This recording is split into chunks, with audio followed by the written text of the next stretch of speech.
Good morning అండి పిల్లలు. ఇవాళ మనం scanning transmission electron microscope stem అండి స్టెమ్ని ఎస్టీఎంతో చాలామంది కంపేర్ చేస్తూ ఉంటారండి. ఎస్టీఎంఈ స్కానింగ్ టనలింగ్ మైక్రోస్కోప్ అండి. సో ఇది కంపేర్ చేయొద్దండి. సో అందుకని ఏం చేస్తారంటే టెమ్ని స్లాష్ ఇచ్చి ఎస్ అని రాస్తూ ఉంటారు చాలామంది. సో అది కరెక్ట్ పద్ధతి, ఓకేనా. సో టెమ్ని కొంచెం ఎక్స్టెండ్ చేస్తే స్కానింగ్ ట్రాన్స్మిషన్ ఎలక్ట్రాన్ మైక్రోస్కోప్ అనేది మనకు దొరుకుతుంది. ఇవాళ మనం ఆ స్కానింగ్ ట్రాన్స్మిషన్ ఎలక్ట్రాన్ మైక్రోస్కోప్ని డెఫినేషను, అదేవిధంగా కన్స్ట్రక్షను, అది ఎలా పనిచేస్తుంది, మరి దాని అప్లికేషన్స్ ఏంటి, ఎందుకు మనం టెమ్ ఉన్నా కూడా స్టెమ్కి వెళ్తున్నాము అని చెప్పేసి ఈ విషయాలన్నీ మనం ఈ వీడియోలో డిస్కస్ చేద్దామండి. ఫస్ట్ డెఫినేషన్కి వెళ్దామా. డెఫినేషన్కి వెళ్ళిన తర్వాత అన్ని విషయాలు ఒకటేసారి డిస్కస్ చేద్దాం మనం, ఓకేనా. డెఫినేషన్ ఇక్కడ డిస్ప్లే చేస్తున్నాను, మనం లైన్ బై లైన్ చదువుకుంటూ ముందుకు వెళ్ళిపోదాం. Scanning transmission electron microscope is a type of transmission electron microscope. క్లియర్గా చెప్తున్నాడు ఇక్కడ వాడు. Okay, it's a type of scanning transmission electron microscope అంటున్నాడు. So to visualize the structure and compositions of a material అంటున్నాడు. Structure కూడా మనం చూసుకోవచ్చు, composition కూడా దీని నుంచి తెలుసుకోవచ్చు అంటున్నాడు. మెటీరియల్ అట్ నానో స్కేల్ నుంచి nanometre to 10⁻⁹ to subatomic length అంటున్నాడు. అంటే నానో సైజ్ నుంచి, నానో సైజ్ మనకు తెలిసింది 10⁻⁹ మీటర్స్ అండి. సో సబ్ అటామిక్ సైజ్ అంటున్నాడు. మనకి 10⁻⁻16 నుంచి 10⁻⁻18 వరకు ఆ సైజ్ ఏదైతే ఉందో అంతవరకు కూడా మనం ఆ సైజు లోపలికి వెళ్ళిపోవచ్చు అట. Okay, so it produces high resolution images. So చాలా మంచి రెజల్యూషన్ ఉన్నటువంటి ఇమేజ్ని ప్రొడ్యూస్ చేస్తాయట ఇవి.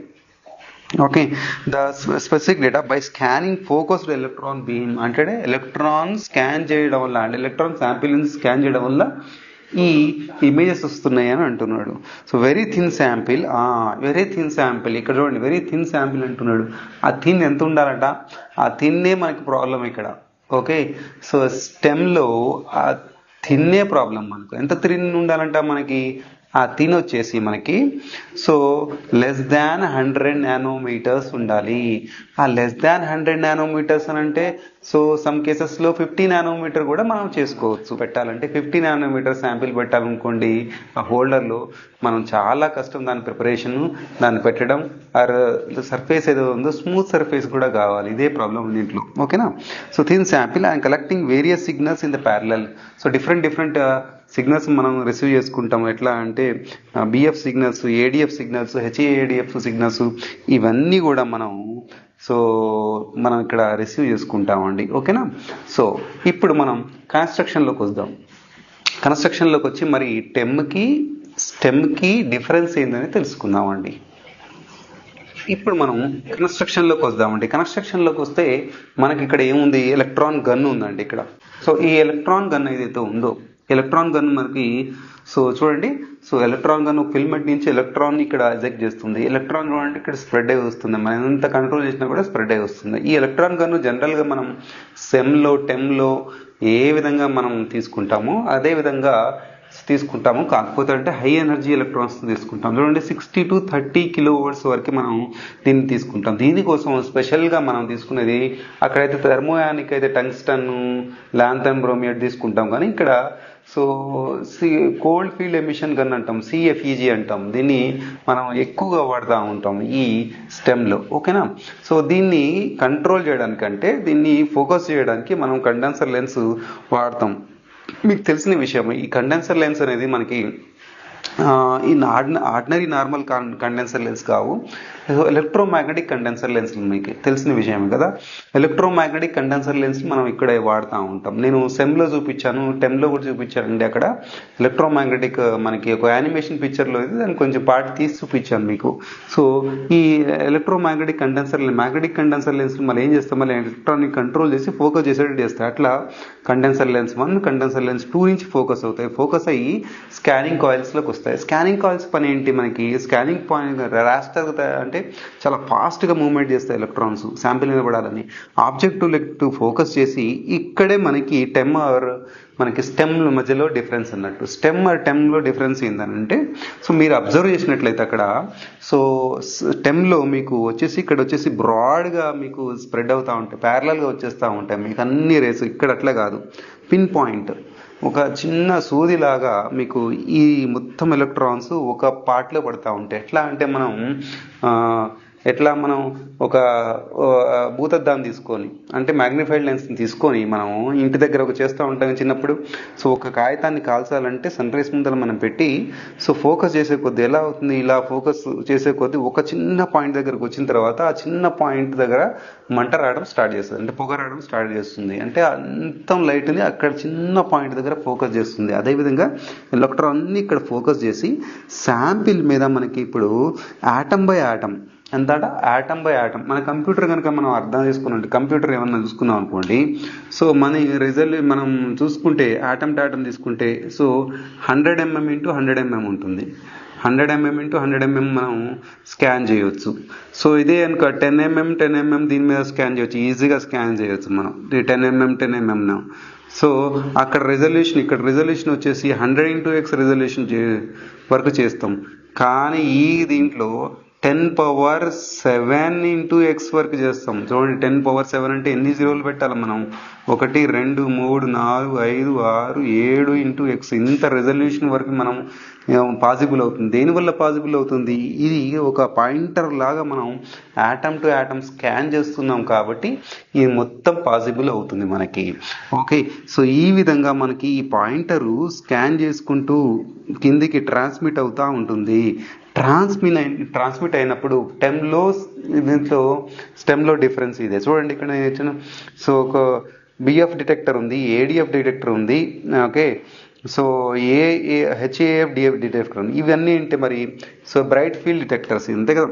సో ఈ బిఎఫ్ అంటే ఏంటి, అండ్ బిఎఫ్ అంటే బ్రైట్ ఫీల్డ్ డిటెక్టర్స్ అండి. Bright field detector so bright field detector. Okay, field detector. Okay, మనకి ఏడిఎఫ్ యాన్యువల్ ఫీల్డ్ డిటెక్టర్స్ మనకి. Okay, annual dark field detectors. So annual dark field detectors. Okay, now HAADF. Okay, high angle annular dark field detectors. ఇవన్నీ ఏంటండి, ఇవన్నీ అంటే ఇప్పుడు మనకి టెంలో దీంట్లో difference చూడండి. టెంలో చూపిస్తా చూడండి, ఇక్కడ కూడా చూపిస్తున్నాను, అక్కడ కూడా చూపిస్తాను నేను. టెంలో మీకు ప్యారలల్ బీమ్స్ వచ్చేస్తాయి మనకు మొత్తం ఇక్కడ పెట్టినప్పుడు, మనకి ఇట్లా ఫోకస్ అయ్యబడినప్పుడు లైట్, సో ప్యారలల్ బీమ్స్ వచ్చేస్తాయి ఇట్లా. ఓకే, సో స్టెమ్లో ఇలా కాకుండా ఒక యాన్యులర్గా అంటే ఒక కోన్ లాగా ఇట్లా యాన్యులర్గా పడుతుంటాయి. ఓకే, సో బ్రాక్స్ డిఫ్రాక్షన్ సాటిస్ఫై చేస్తూ ఇలా పడతా ఉంటాయి మనకి. బ్రాక్స్ డిఫ్రాక్షన్ సాటిస్ఫై చేస్తూ యాన్యులర్గా పడతా ఉంటాయి. దీన్నే వర్డ్ మనం యాన్యులర్ అని అంటాం మనం. ఓకే, ఇది స్టెమ్లో మనకు కనపడతా ఉంటాయి. ఓకే, ఇంకా ఇక్కడ చెప్పాలంటే చూడండి, తక్కువ యాంగిల్స్ వస్తే మనకి ఏమొస్తుంది, ఏడిఎఫ్ వస్తుంది. ఏడిఎఫ్ యాన్యులర్ డార్క్ ఫీల్డ్ వచ్చేస్తుంది తక్కువ యాంగిల్తో. ఇంకా ఎక్కువ యాంగిల్ కట్టింది హై యాంగిల్ వచ్చేస్తుంది. హై యాంగిల్తో మనకి డిఫ్లెక్ట్ అవుతూ ఉంటాయి, హై యాంగిల్తో వస్తాయి ఇవన్నీ. ఓకే, హై యాంగిల్తో వచ్చిందని హై యాంగిల్ ఒక ఇమేజ్ ఇచ్చేస్తుంది. ఒక బ్రైట్ ఫీల్డ్ డిటెక్టర్స్ మనకి ఇచ్చేస్తుంది. ఇక్కడే మనకి ఏముందంటే okay, electron energy loss detectors EELD. Okay, ఇదే చాలా ఇంపార్టెంట్ మనకి ఇక్కడ. ఓకేనా, సో ఇది టెంలో మనకి కనిపించదు.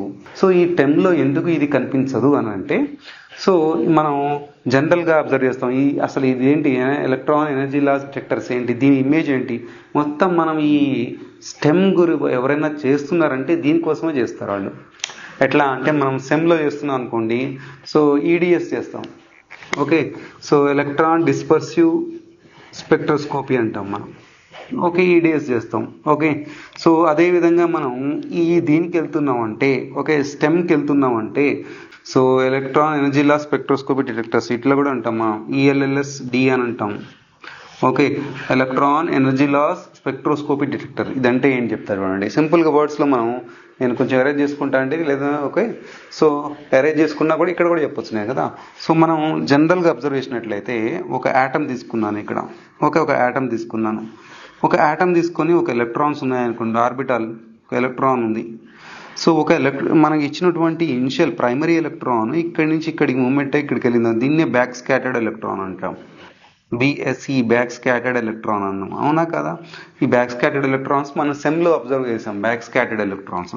దీన్నే మనం సో ఎలాస్టిక్ స్కాటరింగ్ అంటాం, ఎలాస్టిక్ స్కాటరింగ్ అంటాం, ఎలాస్టిక్ స్కాటరింగ్ అని అంటాం.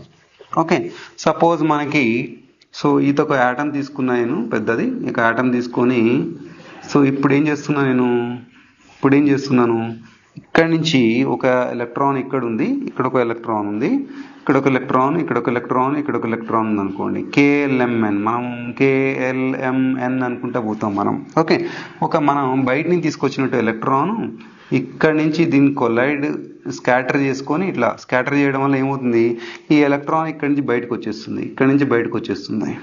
ఇది సెకండరీ ఎలక్ట్రాన్, మీకు తెలిసిన విషయం, ఇది సెకండరీ ఎలక్ట్రాన్.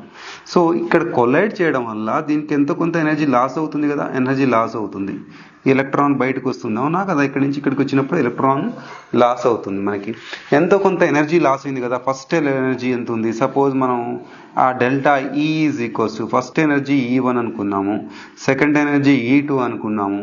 ఈ ఎనర్జీ లాస్ని మనం క్యాలిక్యులేట్ చేస్తాం, ఆ ఎనర్జీ లాసే okay electron energy loss spectroscopy detector. So ఈ డిటెక్టర్ని బట్టి స్పెక్ట్రోస్కోపీ అంటాం మనం. ఈ స్పెక్ట్రోస్కోపీని మనం అనాలిసిస్ చేస్తే అటామిక్ లెవెల్లో మనకి కంపోజిషన్ ఏంటి, ఓకే మనకి బాండింగ్ ఏంటి, ఆటమ్ టు ఆటమ్ బాండింగ్ ఏంటి, సో ఎంతవరకు ఇమేజెస్ స్పెక్ట్రమ్ రావచ్చు అని అంటే, ఎంతవరకు మనకు స్పెక్ట్రమ్ రావచ్చు అని అంటే 1 నానోమీటర్స్. ఎందుకంటే మనం జనరల్గా సెమ్లో కానీ టెమ్లో కానీ మీరు అబ్జర్వ్ చేసినట్లయితే, సెమ్లో కానీ టెమ్లో కానీ మనం అబ్జర్వ్ చేసినట్లయితే సో మనకి ఎంతవరకు మ్యాగ్నిఫికేషన్ రావచ్చు అంటే, సో మనం జనరల్గా సెమ్లో కనుక అబ్జర్వ్ చేస్తే 100 ఇంటూ ఎక్స్ మనకి వస్తుంది, 200 ఇంటూ ఎక్స్ వస్తుంది. సెమ్లో వచ్చేసే మనకి 200 నానోమీటర్స్ ఇమేజ్ వస్తుంది, మనకి 100 నానోమీటర్ ఇమేజ్ వరకు వస్తుంది. ఓకే, టెమ్లో కనుక మనం అబ్జర్వ్ చేసినట్లయితే టెమ్లో అబ్జర్వ్ చేస్తే 30 నానోమీటర్ వరకు వస్తుంది. మరి మనకు కావాల్సింది ఇంకా ఇన్డెప్త్కి వెళ్ళాలి. సో ఇంకా ఇన్డెప్త్కి వెళ్ళాలి, మీకు 2 నానోమీటర్ వరకు ఇమేజ్ రావాలి అని అంటే, 1 నానోమీటర్ వరకు ఇమేజ్ రావాలి అంటే, ఇంకా ఇన్డెప్త్ మనం అటామిక్ లెవెల్లో పోతున్నా ఇంత ఇమేజ్ రావాలి అని అంటే ఒక స్టెమ్లోనే పాసిబుల్ అండి. అంత మంచి ఇమేజ్ ఈ ఎలక్ట్రాన్ ఎనర్జీ, ఎలక్ట్రాన్ ఈ ఫస్ట్ వచ్చేసి ఎలక్ట్రాన్, సెకండ్ వచ్చి energy loss, electron energy loss spectroscopy. So ఇది మనకి బాగా ఉపయోగపడుతుంది. దీనికి గ్రాఫ్ కనుక మీరు అబ్జర్వ్ చేసినట్లయితే ఎక్స్ యాక్సిస్లో వచ్చి ఎనర్జీ, ఎలక్ట్రాన్ ఎనర్జీ లాస్, మనం ఎలక్ట్రాన్ ఎనర్జీ లాస్ ఉంటుంది ఇక్కడ. సో ఎనర్జీ లాస్ ఉంటుంది, ఎలక్ట్రాన్ ఎనర్జీ లాస్ ఎలక్ట్రాన్ వోల్ట్స్లో ఉంటుంది. జనరల్గా 0 to 800 వరకు ఉంటుంది మనకి గ్రాఫ్. ఇక్కడ వచ్చేసి కౌంట్ ఉంటుంది, మనకి కౌంట్ కానీ ఇంటెన్సిటీ కానీ ఉంటుంది, కౌంట్ కానీ ఉంటుంది. సో కౌంట్ తీసుకున్నట్టే 0 to 10⁸ వరకు కౌంట్ ఉంటుంది మనకి. ఓకే, మీకు గ్రాఫ్స్ ఇలా వస్తాయి, మనకి ఏదో గ్రాఫ్స్ ఇలా వస్తూ ఉంటాయి మనకి. లేదంటే ఇంటెన్సిటీ తీసుకుంటాం మనం, ఇంటెన్సిటీ వర్సెస్ కూడా కొంతమంది తీసుకుంటూ ఉంటారు. ఇంటెన్సిటీ ఆర్బిటరీ యూనిట్ ఏయూలో ఉంటుంది మనకి. ఓకే, సో ఈ విధంగా గ్రాఫ్ వస్తుంది మనకి. ప్రాక్టికల్లీ దీన్ని మంచి కూర్చొని మనం అనాలిసిస్ చేసుకోవచ్చు అండి. సో ఇప్పుడు ఏం నేర్చుకున్నాం మనం, ఇక్కడి నుంచి వర్కింగ్ చేసుకోవచ్చు. వర్కింగ్ ఎలా రాయొచ్చు చెప్పండి. ఇప్పుడు వర్డ్స్లలో electron gun emits the electron and that is focused by condenser lens 1, condenser lens 2, సింపుల్గా రాయండి. Condenser lens 2 and that is raster by or focusing by or increase the speed, increase the velocity by scan coils and then reach to the objective lens. Objective lens focus these electrons in the form of pinhole. Okay, pinpoint laga, pinpoint. Then it is going to transmit from the sample. So sample is very very thin, it is less than 100 nanometers or 50 nanometers. Okay, so then it is scanned, then you will get the annular అంటే గుండ్రంగా annular image.